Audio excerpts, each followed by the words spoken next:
Douglas Bickford. It is the 15th of February 2022. I am going through this book right here, Teaching How to Attain Self-Esteem, written by a doctor of psychology. Her name is Susanna McMahon. She's 73 years old, lives in Madrid, Texas. Okay. She's a psychiatrist, a therapist, a counselor, many years of her life. I'm assuming she's retired. But in this book that she wrote this book for her clients. It was their parting gift after they'd gone through therapy with her. And in this book, it talks about, every chapter talks about how we've been trained and taught not to have self-esteem. Self-esteem is self-love, self-confidence, self-worth. It's how you feel about yourself inside. It's the absolute most important thing you can have on the planet. Because you can't love without it, you can't be loved, and you cannot be content without it. And the only way to have a healthy mind is to attain self-esteem. And here's the very simple concept to attain self-esteem from a psychiatrist. You look at yourself in the mirror, folks. You say, I love you, I love my inner child, I'm worthy to love, and worthy to be loved. You say those three things to yourself in the mirror daily, without fail, and it'll give you self-esteem on steroids, and then you'll be able to be loved and get loved and be content. Okay? So, the thing about self-esteem, like I said, you can't love without it, you can't be loved without it, and you can't be content, right? So what happens is, and it's happened to me, because I've been married 4 times, because I had no self-esteem. But I have self-esteem now because of mirror concept, mirror therapy in this book that I just told you about. Because I did it, and I did it every day, okay? Because to maintain self-esteem, to keep it, and once you get it, start getting it, by saying those 3 things to yourself in the mirror. You have to practice it. It's like lifting weights. You start lifting weights and you quit, you have to start over. It's the same thing with self-esteem. So that's why you have to practice it daily. You have to say those 3 things to yourself in the mirror daily, okay? And then get this book. It's in a link in the video description. Every video I put up, it's very cheap, between $5 and $15, okay? And do the rest of the concepts in this book. This book is very readable. She didn't write it, so you can understand it. Okay. So anyway, I ended up teaching self-esteem out of this book right here, and that's what I'm doing. Because I've been in 4 marriages because of no self-esteem. Okay. And so I'm here on YouTube teaching self-esteem, and then I send it to Facebook and all the places. Because, number one, it changed my life to attain self-esteem. I lived without it for 65 years of my life, all the way up until January, February 21, and that's because I was sexually, emotionally, and physically abused as a child. Okay? And my 4th marriage, I left her November 2nd, 2020, that I got into May 7, 2017, married a woman after knowing her for 3 weeks that I met on Craigslist, because I put an ad up on Craigslist looking for a woman in all the wrong places, right?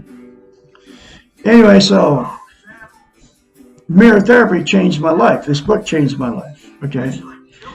And that's the first reason I'm doing it. And the other reason I'm doing it is because nobody's teaching self-esteem. Nobody's teaching how to get it. I just told you how to get it, the 3 things to yourself in the mirror. Nobody's telling you how simple it is to attain self-esteem. And it is that simple, those 3 things to yourself in the mirror. And nobody is telling you how important it is. Okay? It's the absolute most important thing you can have on the planet. Because you can't love without it, you can't be loved without it, and you cannot be content without it. Content is inner peace. It's you feel good about where, what, and how you are. Okay? That's what content is. You can't be content without self-esteem. Okay? And there's billions on the planet running around without it, getting themselves in toxic marriages and toxic relationships because you can't love and be loved without it, and being uncontent, not content. The reason mirror therapy is so powerful, because, and she knew it, all her clients, she's had thousands of them, you cannot get mentally healthy until you attain self-esteem. And the reason mirror therapy is so powerful, and she knew it, because she told her clients to go home after their session or whatever for the week, and their assignment was to look at themselves in the mirror and say, I love you, every day. Okay? And that would make them healthy-minded, okay? Because it would give them self-esteem. She knew that you couldn't lie to yourself in the mirror, so she told the clients to do that. And they did that because they were, number one, paying her to fix their messed up lives. She was a therapist, psychiatrist, and she has all the credentials, so that's why they did it. Okay? I have all her wisdom and her credentials out of this book. She put all her wisdom in this book. That's why I'm teaching out of this book. So you can trust me. It comes from a psychiatrist to look at yourself in the mirror and say, I love you, say, I love my inner child, say, I'm worthy to love and worthy to be loved. It's not coming from Douglas Bickford, but I know it works because it worked on me. And you'll have to say it to yourself daily without fail, okay? And the first time you do it, you can't lie to yourself in the mirror, right? We're all in front of the mirror every day.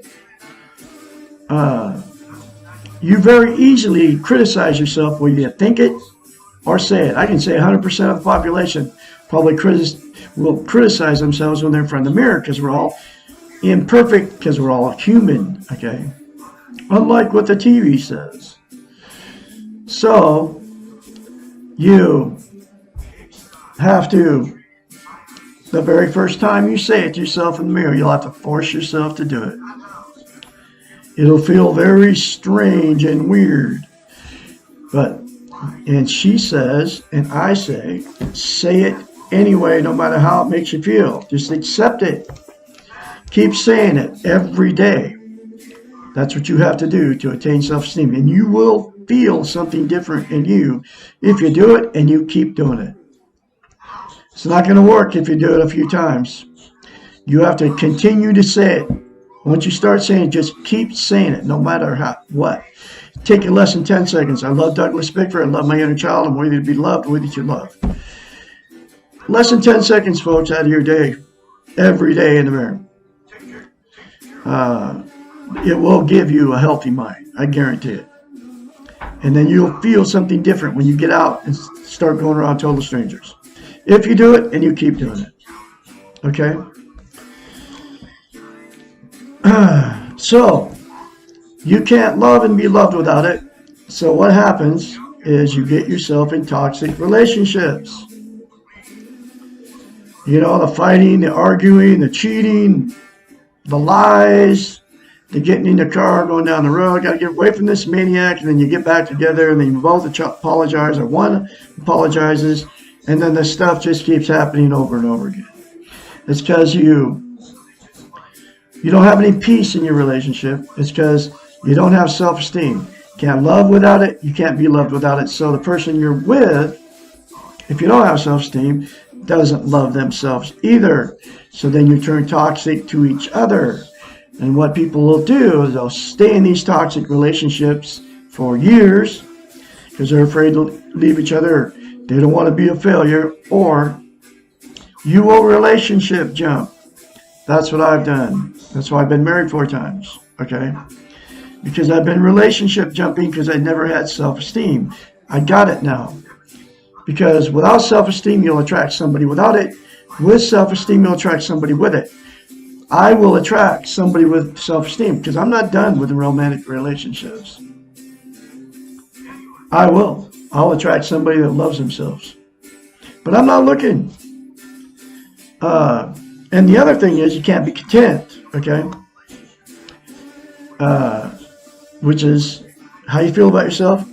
Feel about yourself good. You feel good about yourself where and what and how you are. And you will have internal peace if you're content. You know, it's just that feeling. It's just once you attain self-esteem, you'll know what I'm talking about.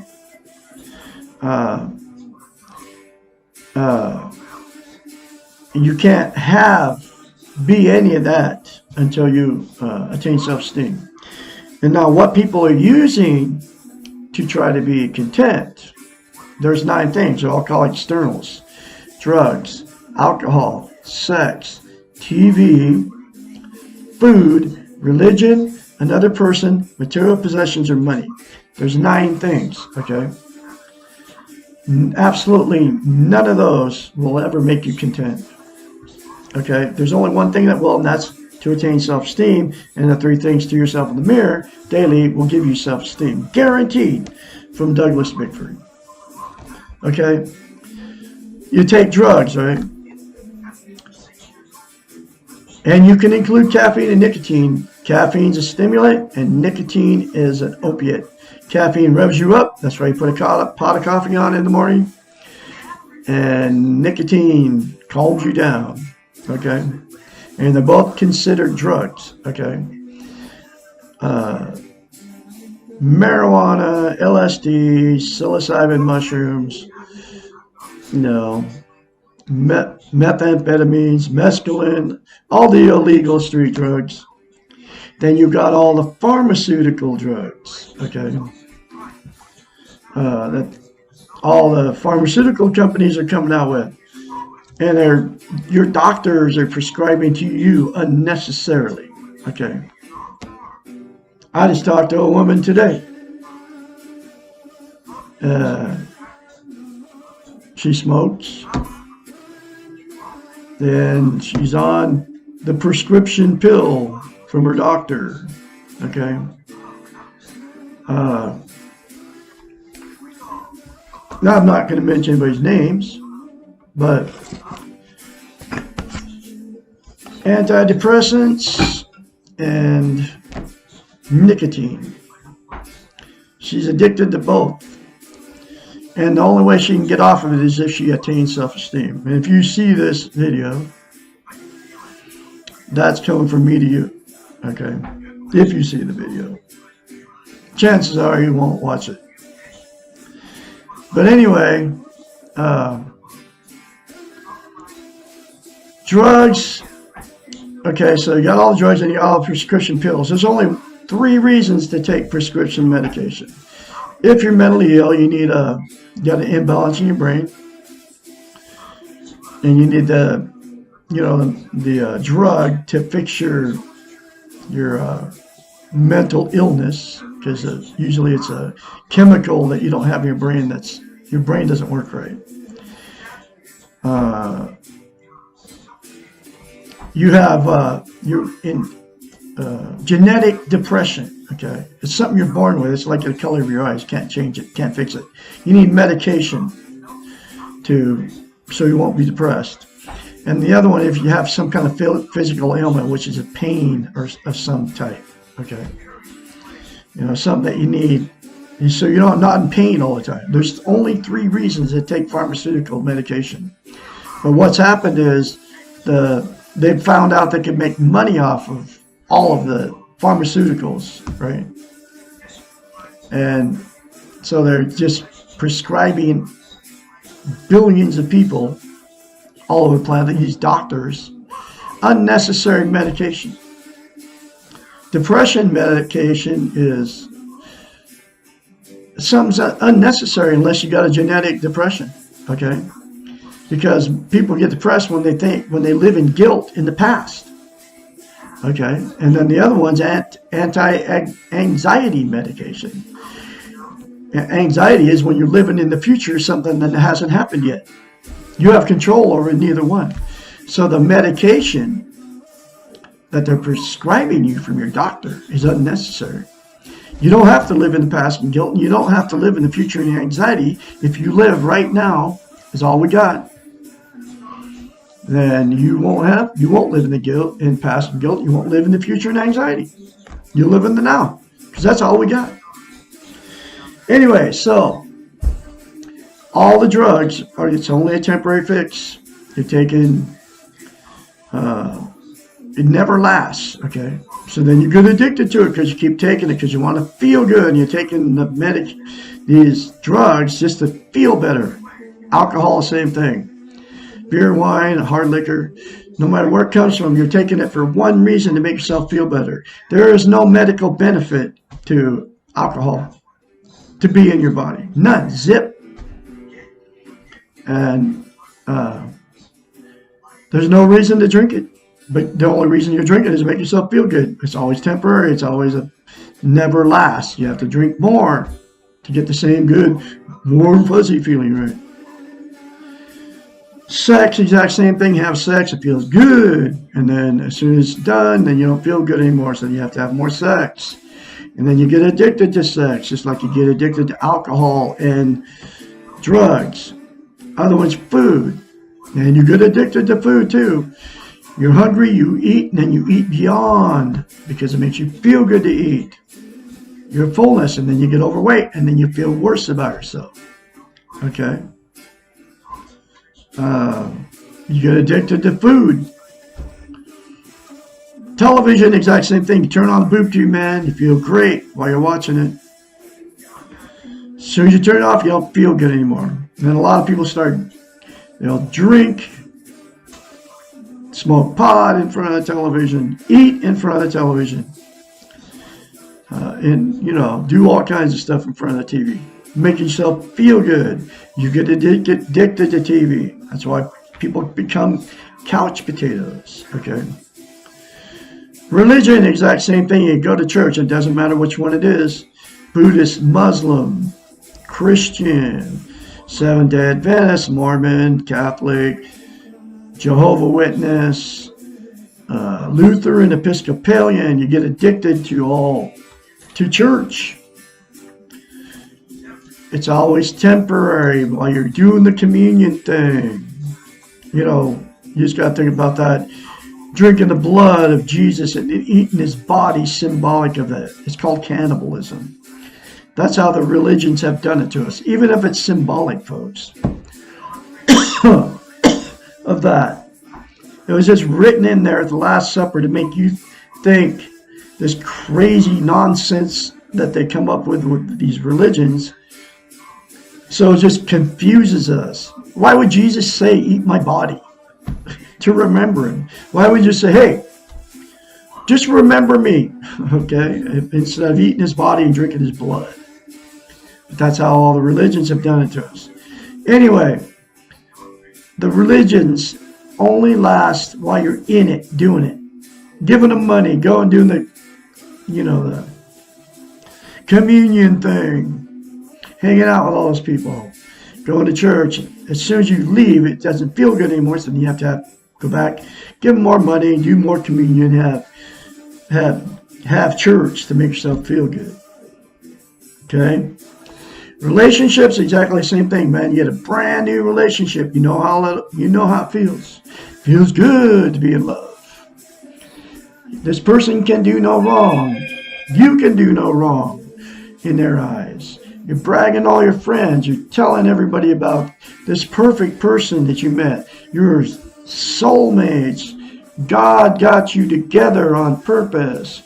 You're never going to leave each other. You'll never cheat on each other. You're going to love them for the rest of your life. Then it all goes bad. The sex goes bad. Everything goes bad. You can't stand these people. And then love turns to hate. And then you jump right back in another relationship to get the feel good again. And the feel good is always temporary. That's why I've been married 4 times. Every marriage I was in felt good. The last one, the 4th one, man, I never dreamed it was going to turn out the way it turned out. And it turned out really bad. So, it's always a temporary thing. The feel good goes away. I don't care. You can get what you've all been through it. Okay. The next one is material possessions. You get something new, especially a brand new car. It's really special. You don't care how much the payment is. My daughter just did it. Okay. She had to have a Jeep Wrangler, man. She bought a brand new one. Said she paid 28 grand for it. Won't even tell me how much her payment is or insurance.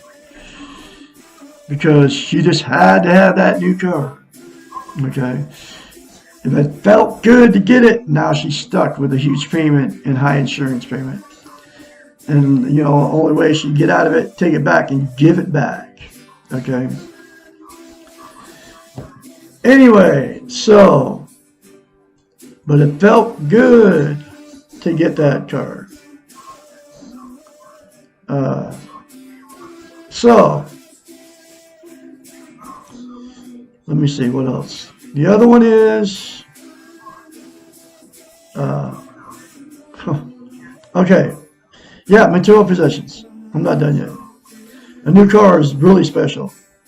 It feels good at first when you get it, but then it sits in the driveway and, you know, then you got these huge payments, like I said. But any material possession, doesn't matter what it is.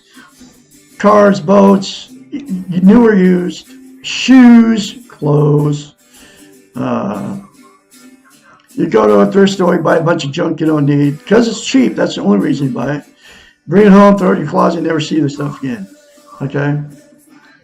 That's why you have 100 pairs of shoes in your closet. How many pairs of shoes you need, folks? Even 40 pairs of shoes. Even 20, 30 pairs of shoes. It's hoarding shoes. How many shoes does it take to make you happy? Okay?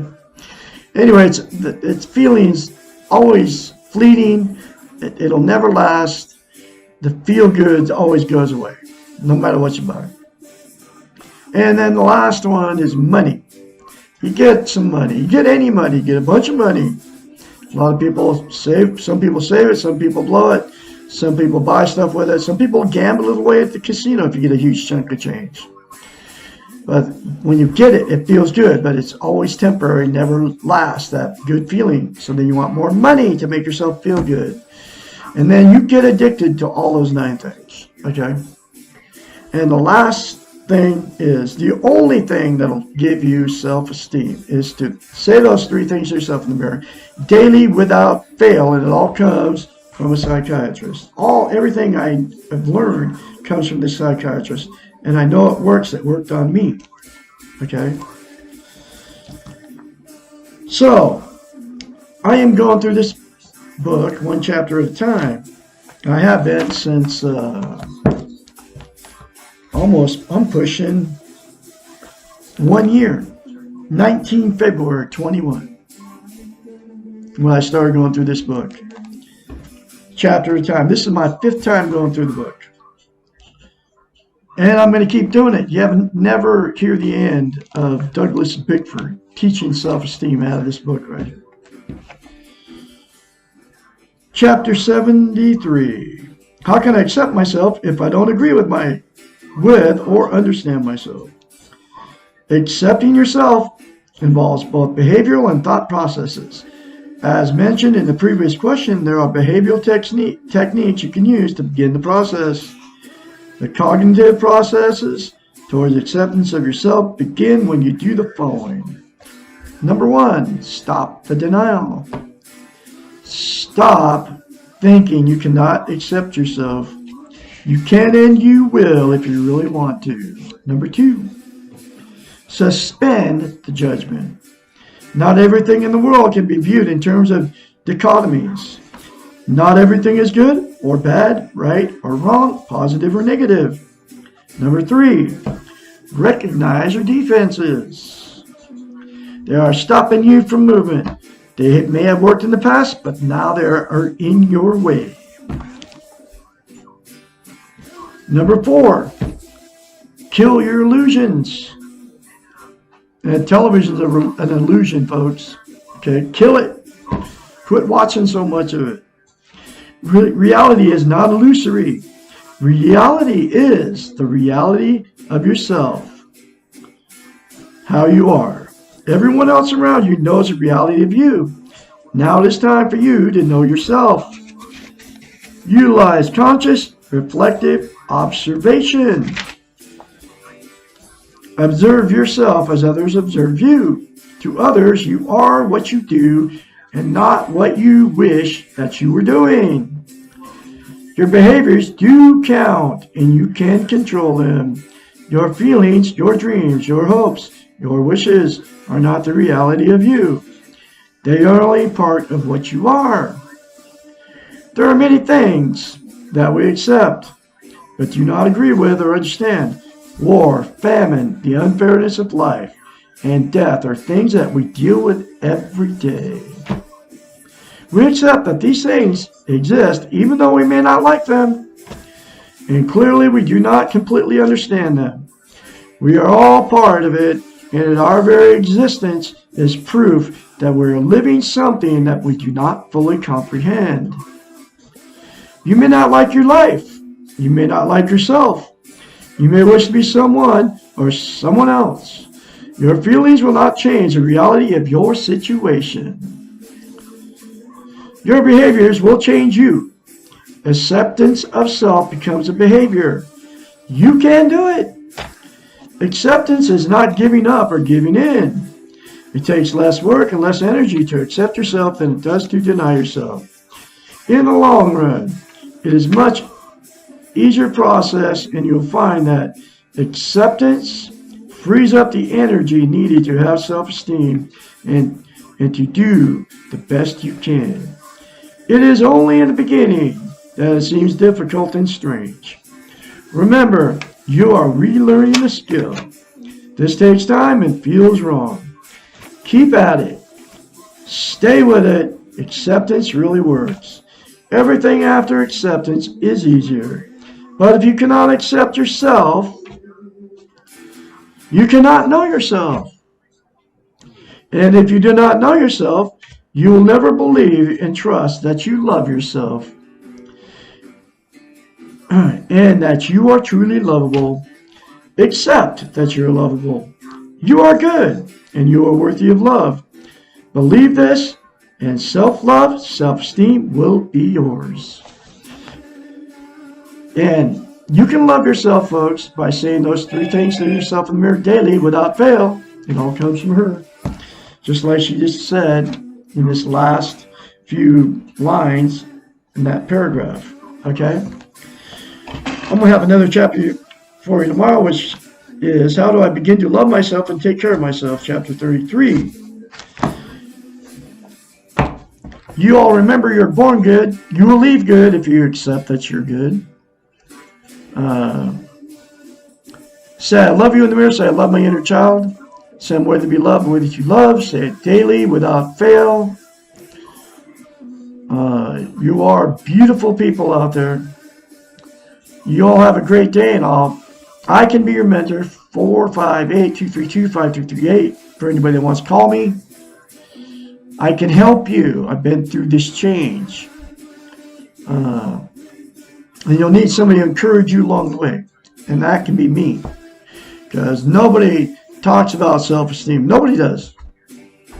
Except for Douglas Bickford here in Klamath Falls, Oregon. You all have a great day. I'll talk to you later.